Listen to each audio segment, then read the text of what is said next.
What's up, guys? Welcome once again to Them Nerds. Tony over here, Jerry over there, and we are here specifically to talk to you today about WandaVision. WandaVision, of course, the hotly anticipated live-action show coming to Disney Plus, debuting when? The 15th. Read it's going to be a two-part premiere. And we're getting, what, 8 episodes out of it? Well, it's a total of 9 episodes, but I'm guessing because of them putting them together, they're counting it as one. So doing one of those things. Yeah. So as I stand in front of my well-appointed white picket fence home here in the suburbs, I'm reminded about the weird, quirky thing that we're about to watch on Disney Plus. Remind me about the premise. Remind our fans here about the premise. What are we about to see? It's a devil into a mental illness. No. Basically what it is just a breakdown where she we don't know who's put her into this situation, but she's created a world where we're going to watch through the course of decades of TV her create her own world, her own atmospheres and people around her and everything else, and also bring back her love interest Vision. But then there's obviously going to be, some introductions of new characters as well. So, yes, things are going to get super weird on this show. And you have to think there's going to be some pretty big repercussions in the Marvel Cinematic Universe based on what we see on this show. We already know we're going to see an age-advanced Monica Rambeau. Right? Yes. Agatha Harkness is appearing on the show. The twins. And there's a lot of speculation of everything that you've seen and heard about what's going to be happening on this show. What is your favorite, speculative kind of, I hope it happens sort of theory? I haven't really read a lot on I'm a person who just does it on my own. I'm watching it and I try to figure out what's going on. So there's things that I know that this is the perfect time to start introducing some, if you're doing a idea of where they're doing a sitcom where, you're going to be introduced to new characters all the time. Anyways, why can't you pop out with all of a sudden, oh, Wanda, it's your father. And it's a whole new character who's playing, Eric Lesnar. That walks in that ends up being Magneto through the course of the rest of the Marvel XMen franchises. When I was watching the trailer, there's a scene where from the impression it gives you every time she walks by a radio, the radio is like trying to get in contact with her and asking her what's going on. And I had told Tony, I was like, I wonder if that could be Professor X, maybe he's brought in to try to tap into her because she's obviously created this universe within that protective red wall that you see from the outside. When I noticed there was a scene where a man comes out of a manhole, and my guess would be that they probably can't penetrate the shell from the outside, so they're going underneath it to get into there. And the first thing I thought when I saw him was how similar his uniform looks to the AIM uniform, or the AIM. Right. So I think that, I've heard that Quicksilver's coming back, and I would love that. And I want to know, because I know that they've actually, the original Quicksilver for the MCU had signed a multi-year contract. But I do know that the X-Men's Quicksilver, I can't think of what his name is, he's been signed on to actually show up in this franchise. So do we get some kind of weird, glitch where characters from different franchises, like how they're obviously going to do with the Spider-Man movies and with the multiverse madness, where you have a Quicksilver from a different dimension that ends up coming here, but nobody acknowledges it. Everybody just pretends like they know that that's, Quicksilver. Yeah. She knows that her brother's dead.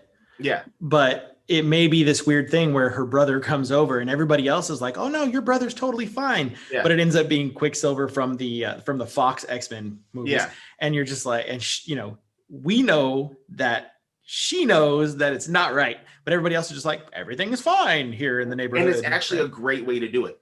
Yeah. Yeah. You mentioned bringing in Magneto, bringing in Professor X through the communication. My favorite sort of theory, and I talked to you about this already, is the idea that this is going to be used as sort of an introduction for the original 5 X-Men, to bring them into the MCU.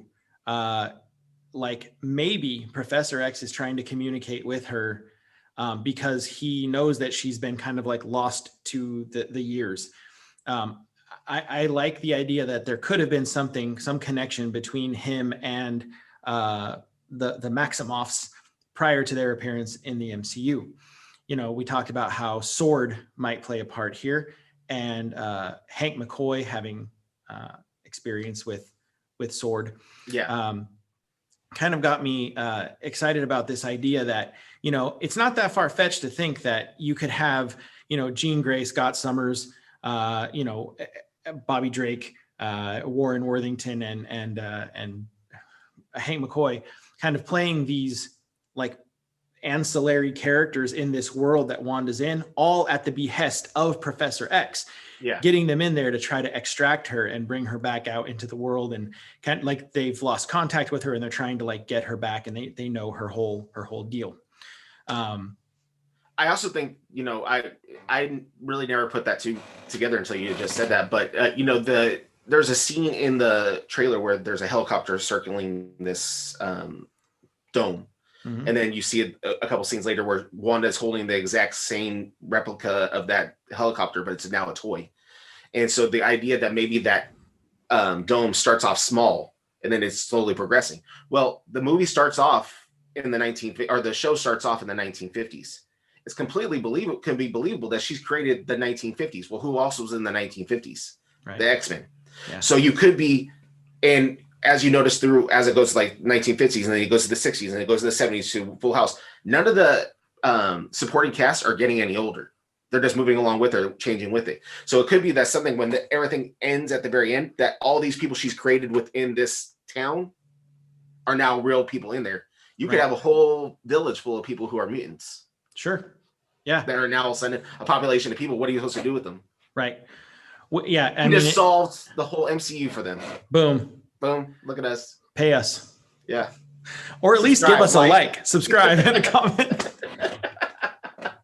Great minds think alike. Yeah, of course we are just bullshitting our way through this. We have no idea what's actually going to happen on WandaVision. We have what we want to happen on WandaVision. We have what we hope happens on WandaVision, but we don't know. Yeah. We have no idea. But I think in the grand scheme of things, I think we can all agree that this is going to open up the MCU to a lot of connections that weren't there prior to the show. Yeah. Now that I've said that, I really feel like that might be the way that they're going to go. That maybe these people in there all have special powers. And they're being created, in this, extra normal sort of way, right? Yeah. So who knows? Maybe so. I would love that. Yeah. I actually think that would be a great series. And at the very end of it, like, that is the smartest thing that anybody ever came up with. I'm so glad he did that. I am a genius and I have figured this out.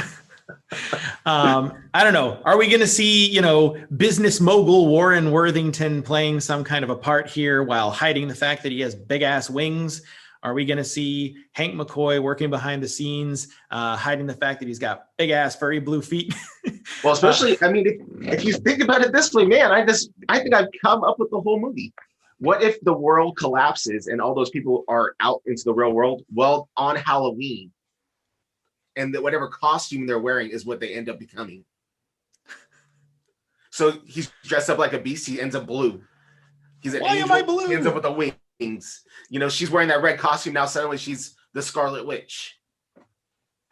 Sucks for the guy that did the couple's costume with his wife as a horse. Or does it? Spend the rest of my life as a horse's ass. Anyway. I think we figured that out, sir. That's it. We're done. Yeah. Boom. Who needs to watch it? No. Don't bother. No, I'm lying. Definitely watch it. And definitely join us here I would imagine that in the weekend after the show, we'll probably do either a Facebook Live or we'll put up a video where we kind of break it down and discuss it. So keep an eye out. Now, there is a giveaway that we're going to be doing. All you have to do is like and subscribe. You have to put a comment down below, or you have to interact with one of our posts on Instagram, Twitter, or Facebook. Okay. As long as we can see that you're interacting with our content and you let us know who you are, because, you know, Noobmaster69 doesn't have a mailing address that we know of. Yeah. Then you could be the proud owner of this Wanda Scarlet Witch Funko Pop. Yep. Why don't you tell us what you want to hope to see in the show? Tell us what you think of our theories. You know, give us anything. Yeah. For real. Give us your Venmo. Yeah. Yeah. Subscribe to Jerry's OnlyFans. Yeah. Just hand puppets. And ASMR. Yeah. That's mine. Yeah. Mine's just ASMR, me walking upstairs trying to breathe. It's just me chewing gummy worms. Anyway, that's how I got diabetes in the first place. Anyway, ladies and germs, thanks for joining us. Follow us on Instagram, Twitter, and Facebook. Don't forget to like, subscribe, and share with your friends. And don't forget to interact with us in the comments below and on social media. We love you. Be good to each other. Bye. Peace.